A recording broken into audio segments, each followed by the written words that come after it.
Good morning, afternoon, evening, whatever time you're listening to it. This is Project Peak Performance. End of the year. We're getting to the end of the year on this episode. And I got a question for the chaps. So you want to hang around and listen because they've got no idea what I'm going to ask them. So this is what I would call the most authentic podcast you will listen to in 2024. So get yourself ready, get your pens ready. If you're driving, turn the volume up. It's not a crazy question, but I'm going to go. Who should I go? Well, Dave's smiling with a hint of nerves, so I'll go to him first. Dave, 2025 is around the corner. What is your number one biggest challenge that you're taking into 2025 from a personal and professional perspective? And I want to ask you personally first, and we'll do the room on personal, and then we'll go back professionally. But what do you think is your biggest personal challenge going into 2025? Okay, so challenge, or what do I want to achieve by the end of Just 2020? challenge, just one thing that you're looking at with a little bit of confusion, a little bit of frustration, little bit of anxiety potentially, but it Okay. could also have a hint of excitement and rah rah. So, I'm not necessarily saying like I'm going to do a physical challenge, but more a challenge that you're taking into 2025. Okay. It is to bulk up a little bit. I've lost a lot of weight over the last few years, and I honestly procrastinate like shit over going to the gym, which is 10 feet away from my back door. I've even got a sauna and fucking, if you see, it's like a professional gym. It's the shit. However, I sit on my couch most mornings looking at it and going, I'll do it later on. Later on comes, and it's tomorrow morning. And in all honesty, I probably do. Oh, I'm going to be really honest. Once every 3 weeks. Fucking hell. So no wonder me So, arms feel like fucking like the last time you saw legs like mine, they were hanging out of a nest. They're just not the fucking best at the moment. And I want to bulk up. So I know I need to do it. I even know how to do it. And I've done all the courses on nutrition and everything. And I've listened to you guys for the last 12 months. So I know what to do. In all honesty, I haven't been doing it behind the curtains. I've been opting for walking and my nutrition, which has helped, but it hasn't got me to where I want to be, and I can only blame myself. So personally, it's to bulk up and gain a bit more muscle mass. and there'll be a load of people listening to this that'll be like, yeah. And there'll be a load of people that'll be on it in January, dry Jan, back in the gym. I hate going to the gym in January. It's just full of all of these idiots that don't know what they're doing. They'll be there for about 10 days. Um, but nothing wrong with it. Just get good at it and stick to it. That's my issue is you're there for 10 days and then you quit. Um, why is it, do we think that so many people go, right, I'm going to do this physical challenge, or I'm going to lose some weight, or I'm going to get healthy, or I'm going to put some size on. And then by kind of the 30th of January, all they're thinking about is February's around the corner and I can't wait to have a glass of wine or a couple of beers and step off. Why do you think that people don't turn it into like a habit, like a life habit, like just part of the routine? What for you, Dave, stops you from making it a Tuesday, Thursday, and Saturday morning activity that you just do, habitually? Because you've got so many of those great ones anyway, like your ice tub, etc. Um, the pain is greater than the requirement. So basically, when I love the idea of being bulky and looking fucking ripped to shit, but I don't like the idea of going to the gym, even though I know it's not that painful. But there's something inside me. My why's not big enough, and I'm gonna have to build that and push through it. But I think for the most part, people love the shiny shit, but we don't like to do the walk because Yeah. we feel the restriction and friction within the path. And that's where growth comes from. That's where mindset comes in. And I've managed to tick a few of these off over the years. As you know, this is one that is continues to be a little fucking tickle on the back of my foot that I've not itched properly yet. So I think for my advice for people on the gym front, because before as an agent, I was a fitness instructor. So it's something that's always sort of been part of my DNA. For a lot of people, I think the best thing that they can do if they want to get to the gym and lift and put some muscle on, because it's not an instant reward. You can't go to the gym and then the next day you're like, yeah, I look the nuts. Like Arnold Schwarzenegger ain't got shit on me. It doesn't really work that way. But what you can do is you can track what you're lifting. And that's where the instant gratification can come from. Because if you lift on Tuesday, bicep curls, chest press, shoulder press, squat rack, whatever it may be, or even the machines, and track it in your phone on your notes. And then the next week, pull the notes up. Can you do 2K more? Can you do half a K more? And that's when people can see a little bit of that addictive personality that we want is like, okay, I'm lifting more this week. And then it's like 1 week on, you see progress and then you get motivated by the progress. If you just go in the gym to do a routine without measuring your goals, your achievements, you won't get the results that you want from it mentally to keep the discipline going. So that would be my advice to people is track your numbers, because even if you look like that geek in the gym with a notepad, it's fine, because they're the ones that are growing. They're the ones that are doing it properly. And you kind of look like you know what you're doing as well. James, flipping it to you, personal challenge 2025. You're in deep Yeah, thought there with your biro. What do you reckon? with my biro. Yeah, do you know it's a similar challenge to Dave, but in reverse. Like I have neglected my own health for too long. And I've sporadically, and I can answer your question slightly differently to Dave. I have a tendency, uh I'm not accountable enough to myself. So if something else comes up, I will prioritize doing the thing for others before myself. So one of the things that going into the new year, my role within the Avenue business changes.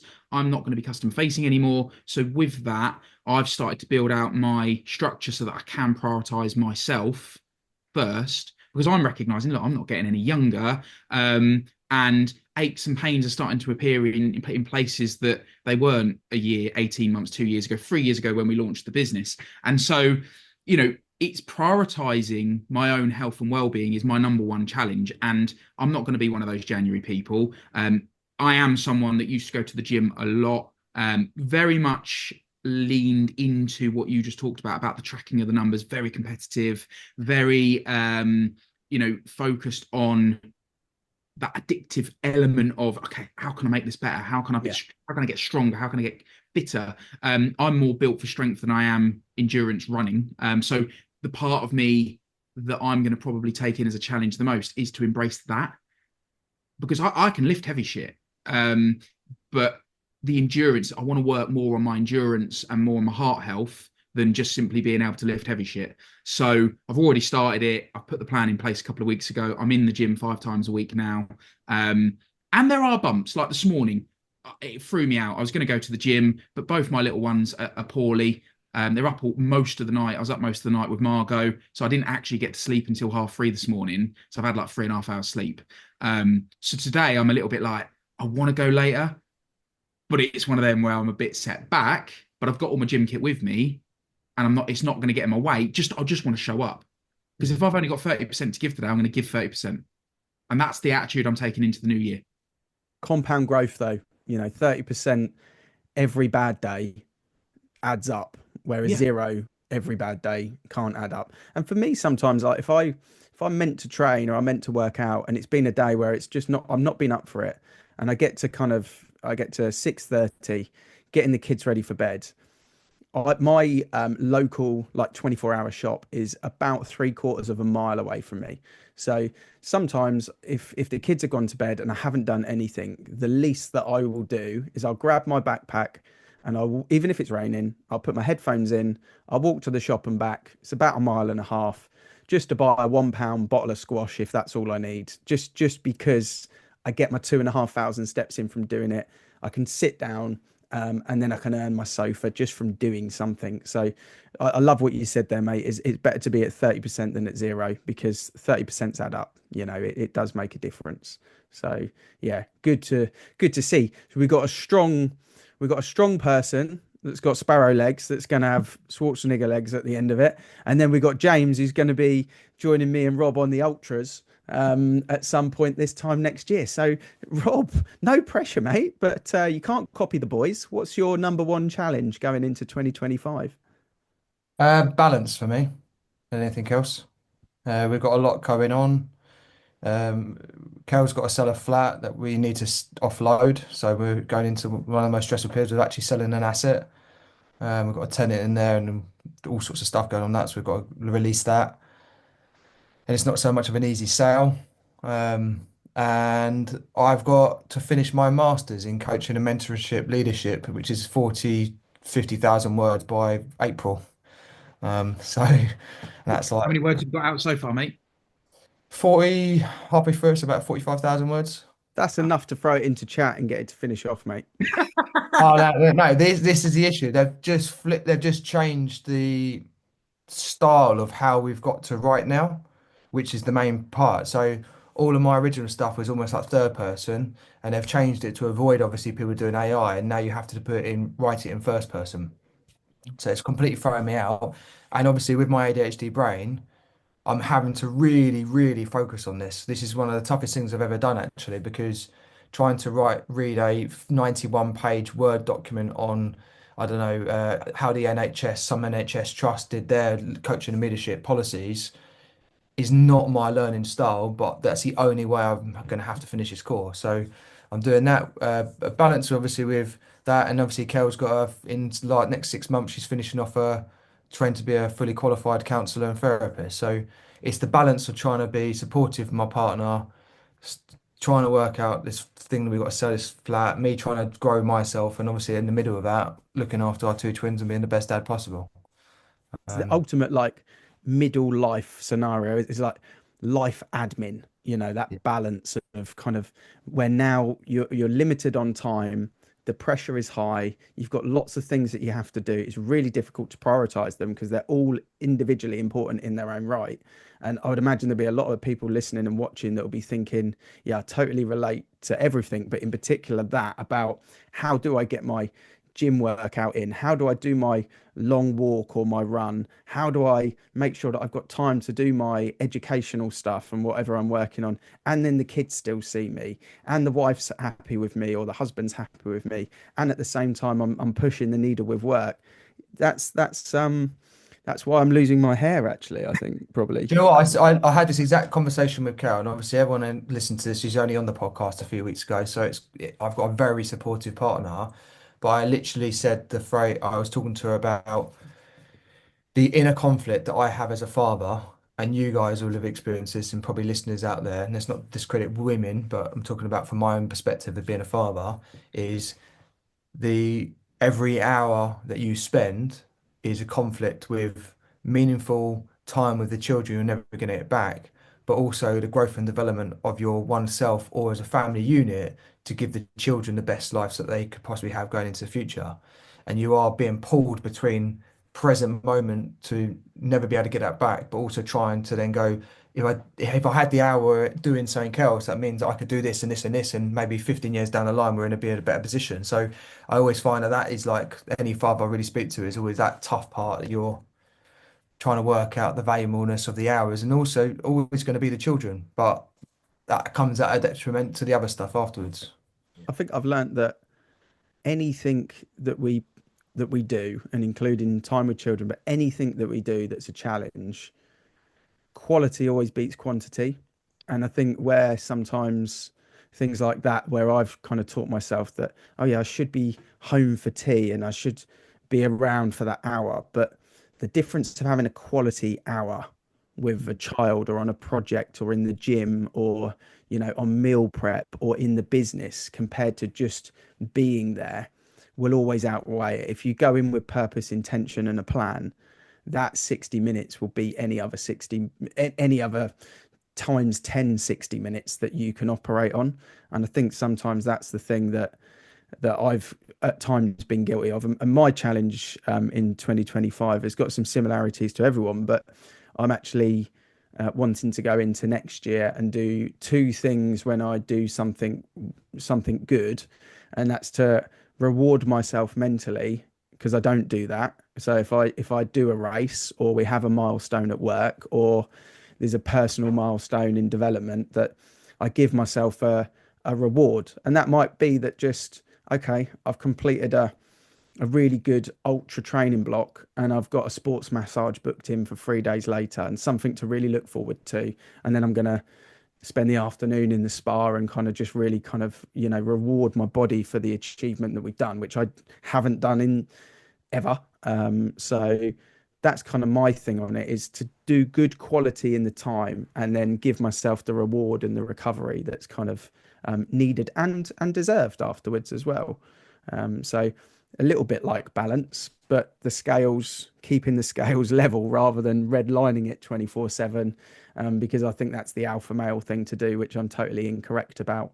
as I kind of shared, recently about kind of a bit of burnout and stuff like that. So that's my real thing next year, is actually a bit of a pat on the back when it's earned, and give myself a nice reward to it as well, I think. What about business? So we've done personal now. You've asked the personals. I'll throw it straight back into you. What's the business plan for 2025? For me, well, I always do my goals, don't I? So I do my 9 goals, my business, my family, or my wealth, health, and family goals. And for next year, on the business aspect of things, we've launched 2 new companies this year. So next year is what I would call the big profit year for those companies. So we've got a number that we want to do on a gross profit basis next year across the group. We've also got a building that we've got an offer agreed on that we're just working through the finance on. So that building will become quite a flagship for the group, and quite a big milestone for us, because there's a fair old amount of cash that's going into that. That's hundreds of thousands of pounds of earned cash going into it for the deposit, or for the 30 odd percent of the finance.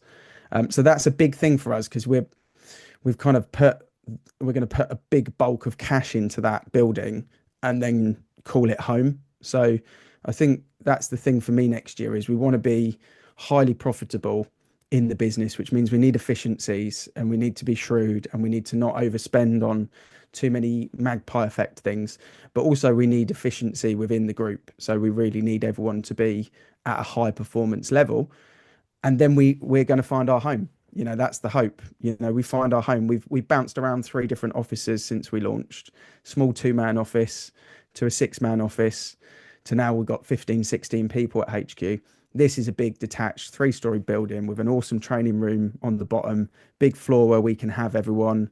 We want to get a shuffleboard in the staff room, and kind of, it's got a lift. So it's a proper like home, beacon home on a big kind of, on a big well-known road in the area. So they're the 2 things for business really, is get super profitable, which will allow us to deliver more goals, achievements, plans, and progress, and also find long-term home, hopefully being this building. So yeah, I'm quite clear on those, because it's been thought for the last 10 days with the business. I completed the forecast sheet yesterday for the group, which has got 1,228 formulas in it.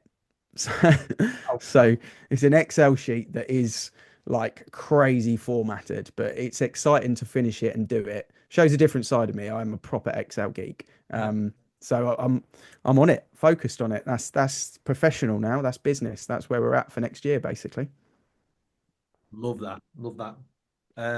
Rob, Ooh. on the business side of things this year, or work or business side of things?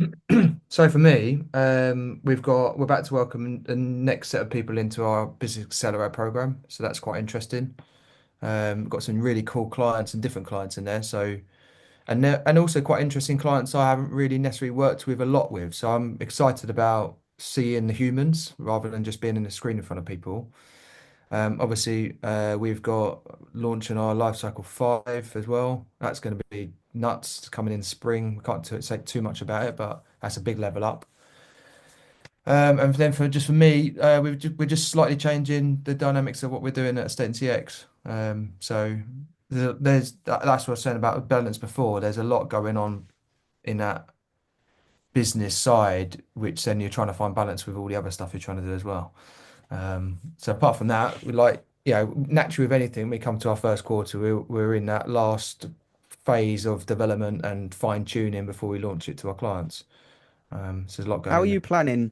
With those quite creative projects that you've got to do there? It's a lot of like almost reset development and go again. How do you and the team at Iceberg get these creative projects moving forward? Because it's quite easy to kind of just come up with ideas, and then everyone goes, yeah, that sounds good, then sort of no one picks it up. Like, what I love about the Apprentice show is this is what you have to do.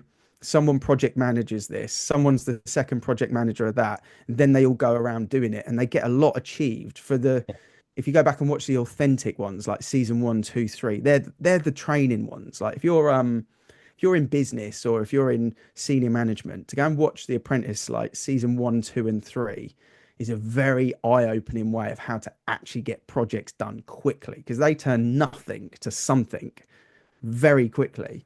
How do you guys do it at Iceberg, Rob? So good question there. So we work on a concept called Scrum. Scrum actually, I think it was developed by a guy called Peter Thiel. Well, he pulled more in the methodology about this and he done Yeah. it very well. And basically, what we do is when we look at projects, Scrum basically have a Scrum Master. I mean, I'm not an expertise in that because that's more development stuff. But where we look at, we have certain projects that we develop out. So we stress test it, we build screens all to the point where it's effectively a product on a shelf that's ready to go. And at the same time, obviously, it's not coded. And then the actual development of implementing that product as a concept into actually an idea and actually usable thing. Scrum basically works on let's look at how much this is going to take time-wise, and then everyone allocates a number to that.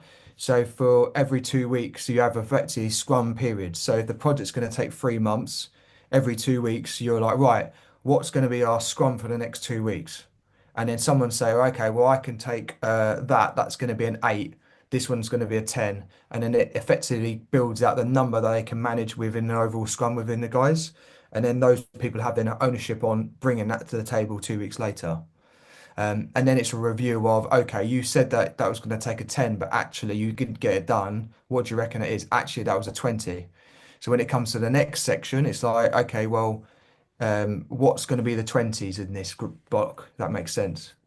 And So is the scrum, is that modeled on the analogy of like an actual rugby scrum? I will the it's called Scrum Master. So basically the book here is that like the art of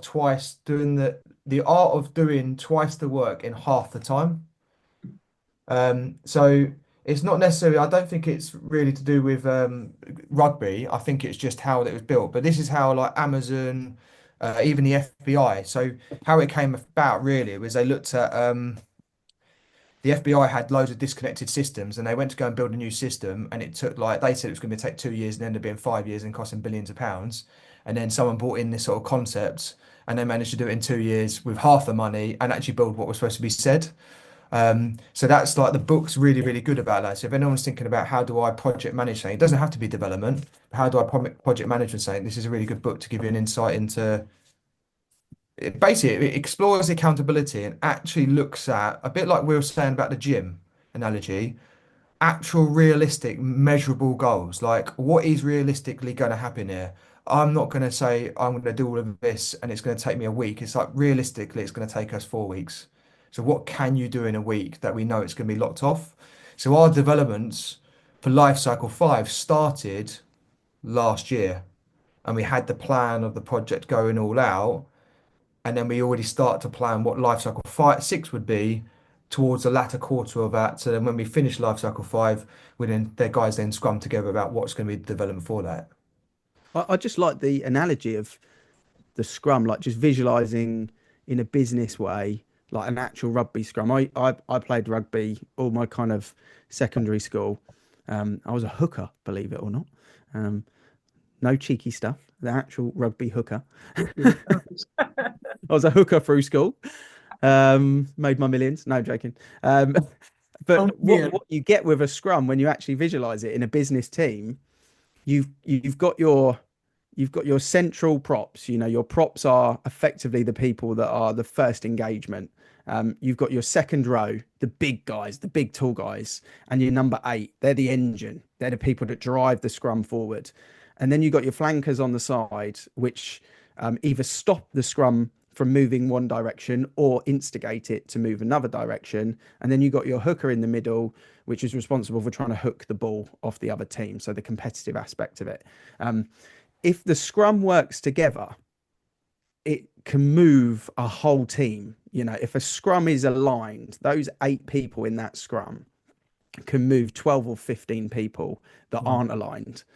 If it collapses, so if someone starts to go down and people don't correct them, the scrum will collapse. And I know that because as a hooker, you had your arms around other people, and I was always face first in the dirt if it collapsed.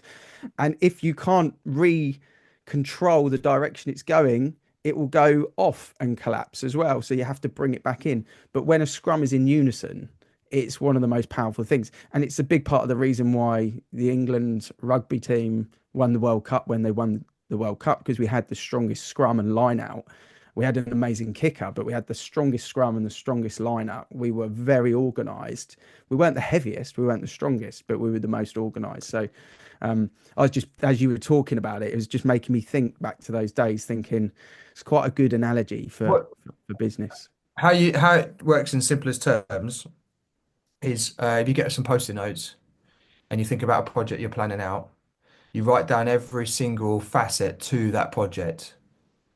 So like, okay, this post-it note's going to be, I don't know, for us, it might be, I don't know, changing the contact screen on this particular thing, adding a property detail bit in here, whatever it is. You build it all out so you see an overall thing. So all the little facets, and then everyone then identifies, okay, what is this? This is a 1. Yeah, this is a 1. So this is an easy one to do. This one's going to be a bigger project. It's going to be a 10 or whatever you want to do. And then you have the collective number of the total value of that project to be implemented. And then you then set, okay, well, it's going to be 3 months. How are we going to divvy this up? Because we need to do this. So then you then go, right, if it's 2 weekly or weekly scrums, this is the amount of numbers we can do within capacity. And then you pick out which ones are going to be the right ones to facilitate. Now I fully get what you're saying. So if the overall aim was that it's going to be 100, yeah, then you'd need to knock off 33 a month in order to hit the 100 by the Yeah, so if someone's come along and say, I'll do that, and it's like, no, but that's 10, 10, and 10. Like you're going to do a month's worth of work in like a week or 2 weeks. It's not realistic. So it helps. So and then you have those post-it notes, and what then happens is as you start to develop it out, if you've got it on a post-it note board and you get that one, you go, right, I'm in the pending section, I'm working on that one in the scrum.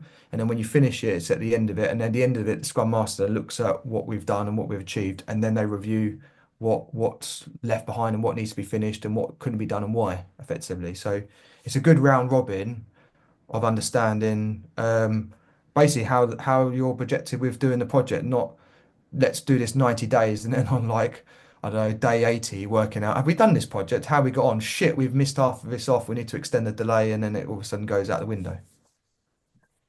Nice. Like from a perspective of that, the reason why it works really well in development teams is you have to have a runway of a 12-month period, because otherwise you just be running around doing random stuff. Like someone calls in and says, I like this done. You go, yeah, I'll do that. And we're just doing loads of random stuff without actually no direction. And then you might find 3 years down the line, you've just built a load of random stuff that actually doesn't connect with each other and has actually no longevity for what is best for the client. What about you, James? So Jack and I sat down, obviously as part of my transition away from the customer, big daunting transition away from the thing that I've done for 20 years and loved. I say 20 years, half of it was in leadership and management roles, but I've always loved being in front of the customer. So we sat down mid-November and really mapped out what that's going to look like. The business has grown 42% in the last 12 months, which we're really chuffed with in terms of revenue. But I've looked at it and gone, okay, if I can dedicate 100% of my time now to the growth of the business, next year it needs to be 60%. So it's a big, hairy goal attached to the revenue side of things. So for me, it's very much about that transition away from the front line, which actually, over the last few weeks where I've been setting everything up and preparing for that movement, I'm really okay with it. I thought I'd be a more like a clucking to get back in front of the client, but actually I'm moving away massively from it and getting my head right into the planning for next year. We've got a growth plan around new agents that we want to bring into the business, directly connected to the change in my role. So yeah, like for us, it's for me personally, it's very much like, okay, head in the game for this exclusively. Rob, you said it offline before we hit record. There's a lot of businesses out there where, the business owner is trying to be all things. But ultimately, look, Ian, we've been there, right? When you're getting the business off the ground, it's very hard to get the business off the ground generate cash. We were bootstrapped. We didn't take external investment. We weren't funded or backed by an overseas PLC. So for us, it was very much, okay, we've got to get the wheels turning here. So to be able to take on 10, 15, 20 agents in year one is almost impossible to be able to give them the time and dedication.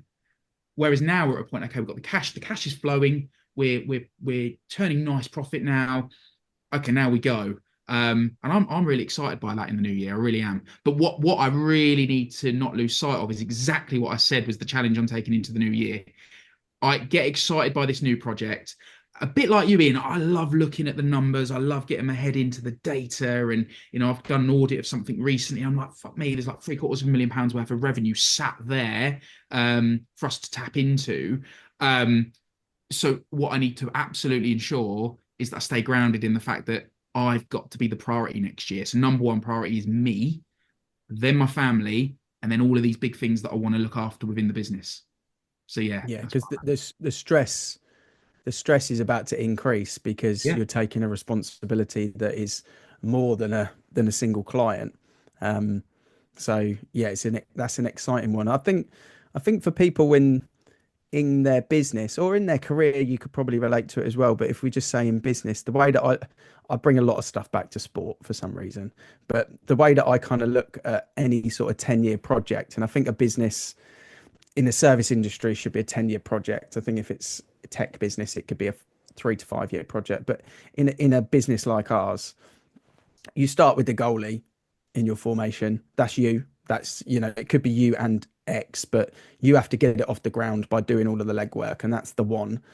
And then after one, which is year one, you move to the 3, and the next 36 months are all about the stage that you're just about to go, where you become a manager within the role. So you're the operator, then you're the manager. So you've brought a bit of team in, and you're now trying to get the wheels in motion. And that first sort of 36 months is all around that, is getting the business over the line with employees, with some additional stuff. And then the bit that you're about to transition into now is the 4. So it's like you've gone 3 to 4, and that next 4-year window looks like, how do you go on the business from a high level? You stop being an operator, you stop being a manager, you're not within the business, you're very much driving the business forward towards the goal. And then for me, in my head, after that 4-year midfield window, you then get to the 3, and the 3 is about gearing the business up for a potential exit or release, effectively someone to run it for you and cash flow, or you to exit. And what you have to do with the business and the numbers is you just spent 4 years making it look unprofitable for tax reasons and highly cash cowed to very, very profitable and self-sufficient. There's a very different window of what you're trying to achieve. And that for me is a starting 11 map of how business looks like in football in my kind of crazy head. But it's quite exciting that you're about to move from defence to midfield, mate. Well done. Congratulations. If you were a midfielder, what midfielder would you be? Oh, and that is a question right there. Do you know, for me, I would probably have to be Steven Gerrard. Okay, box to box. Yeah. Stevie G. I know it's conflicting because I know you would probably, obviously, you're Frank Lampard over Stevie G, naturally. The only other player that comes into mind is probably Pirlo. I'm Pirlo. Yeah. It's funny you say that. That would be me. I'd be a Pirlo. I love Pirlo. Dave, who would you be, mate? Father Christmas, mate. I don't even know what the fuck football looks like. Yeah. I just figured out what offside means. And I still don't get that either. What about you next year, Dave? We've come full circle here. What's the business project for you? It may not relate to agency. It may relate to agency. You wear a couple of different hats, but what's the business project for you next year? Big challenge. So I've set with the businesses that we've got. I actually spent December and first part of this organising and meeting with the teams to go over a 2 to 3 year plan for all of the businesses. So we've got those established now, and we've got things in place. The teams have got things in place to start making moves on those targets. I'm in a fortunate position nowadays that I don't actually go into any of the businesses, as you guys know. And what I'm doing what am I going to be doing as my work going forward in this next year? Well, I've got some exciting projects on. There's a few that are open. I'm in conversations with a few great people out there. and one that looks positive is where I am going to be looking after and developing a department, I would suppose, to help underprivileged men between the ages of 15 and 21. And effectively what that looks like is giving these underprivileged people or men a father figure with true mentors. I believe there's a huge gap in the market for real mentors that have done things that can hold the space and educate and train younger men. And I'd like to do that. So I'll be spending my next 12 months and probably ongoing now looking into that area. I don't actually know how it looks, but I had a really exciting conversation beginning of the week with somebody who is well in the field and well established at doing this kind of thing. And they seemed really enthused to get me in and want me to speak to the directors. I've got a meeting with them on Monday. So yeah, what I'll be doing now is basically I want to go out into the world now and help guys that are struggling to climb up certain ladders, whether that be with work, relationships, themselves, whatever it is, help them and hopefully be the big brother stroke father figure with an associated team that people need out there. So that is what I'm going to be doing over the next 12 months as my work. Mate, I just want to say, like, well done for finding the thing that you can say, because I think over the last 14 months, if we asked you that question, you would scratch your head without an answer. So the fact that you found that answer of something to actually to sort of respond with, that, you know, I can see your brain ticking as you're saying it. So it's got you intrigued, it's got you excited, it's got you challenged. And I think you've been looking for that throughout the whole of the year. So to take it into 2025 is pretty cool to kind of see that unfold, I think, which is, yeah, really good. Hat off to you guys for helping me navigate my chaotic fucking brain to figure this out, because you may well have seen it for years and years and years, and I'm sure you all have. But you can't tell me that, can you guys? Because it doesn't work like that. You've got to allow me to figure it out. So thanks for bearing with me for 12 months when it was just like, for God's sake, just do this, Dave, and stop being a dick. And I think for challenges as well with the group, you know, for people listening here and kind of hearing us share ours, I think with the Facebook group, you know, with comments, you know, with tagging people in, if you've got challenges that you're working on and you've got goals, challenges, you may know the answer to it, or you think you do, or you want a second opinion on it, or you want to share it in the group. It's quite an inclusive, you know, project and culture that we brought here, community, that we've sort of brought out. So I think that's what we'd love to see from this podcast, is for people to share them in the group and all have opinions on ours, because we need help as well on those challenges. You know, I need accountability that I do the stuff that I want to do. Rob needs support on that balance element of things and juggling a lot of plates, you know, with especially with obviously the ADHD element of things, which is probably making him home in on one, and he needs to try and spread that energy across all of them. And then from James's point of view, obviously, you know, this is a big step. He's going from in the business to on the business.